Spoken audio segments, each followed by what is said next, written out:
নমস্কাৰ প্ৰিয় দৰ্শকসকল, চাবলৈ আৰম্ভ কৰিছে আসাম লাইভ 7 আৰু ষ্টুডিঅ'ত মই বিকাশ।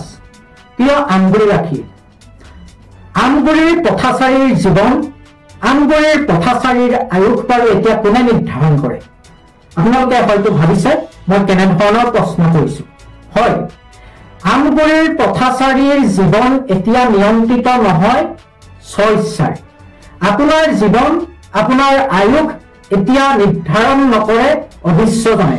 আমগুৰিত এতিয়া আপোনাৰ আয়ুস নিৰ্ধাৰণ কৰে ডাম্পাৰৰ চালকে।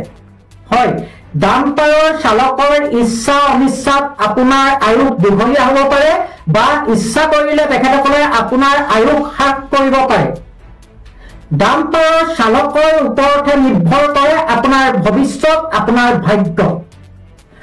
অতি পৰিতাপৰ বিষয়, এইসকল ডাম্পাৰ চালকৰ দৌৰাত্ম্য দেখাৰ পিছতো আমগুৰিৰ প্ৰশাসন, আমগুৰি আৰক্ষী আজি বিকল।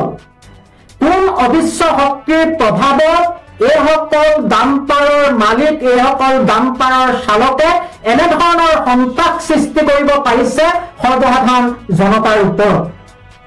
চাওক, আমগুৰি বৰগামৰ মূল প্ৰৱেশদ্বাৰৰ সন্মুখত 11,000 ভোল্টেজ বিদ্যুৎ পৰিবাহী লাইনৰ কাষতে আছিল 440 লাইন, আৰু এখন ডাম্পাৰে আজি সেই 440 লাইনত খুন্দা মাৰি সমগ্ৰ অঞ্চলটোতে এক ভয়াৱহ পৰিস্থিতি, এক অবৰ্ণনীয় পৰিস্থিতিৰ সৃষ্টি কৰে।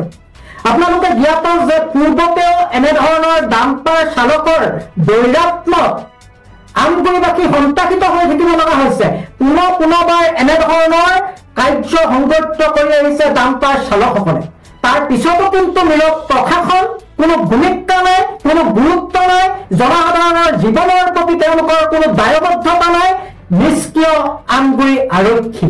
আৰু এনেদৰে চলি আছে স্বইচ্ছাৰে ডাম্পাৰ চালকসকলৰ ইচ্ছা খেয়াল খুচি আজি এই ডাম্পাৰসমূহ পৰিচালিত। কোনে নাকি লগাব এতিয়া ডাম্পাৰ চালকসকলক?